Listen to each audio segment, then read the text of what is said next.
Le rapport Veil sur l'immigration est depuis ce matin sur le bureau du Premier ministre. Il servira de base à l'élaboration de 2 projets de loi que le gouvernement souhaite présenter à l'automne prochain. Le texte proposé à Lionel Jospin contient 130 propositions.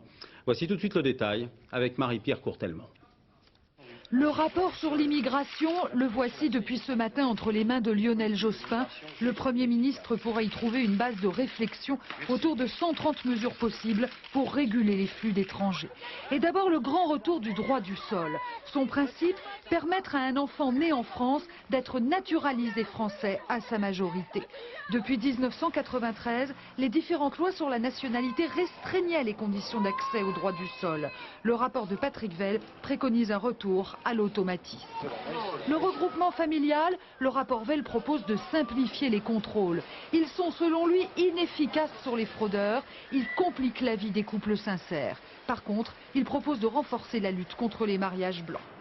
Le droit d'asile, le rapport demande une réforme de l'OFPRA, l'office qui suit les dossiers des réfugiés politiques. Surtout, l'équipe de Patrick Veil estime que la France doit accorder le statut de réfugié politique aux combattants de la liberté. Un exemple, les Algériens qui fuient le terrorisme islamique.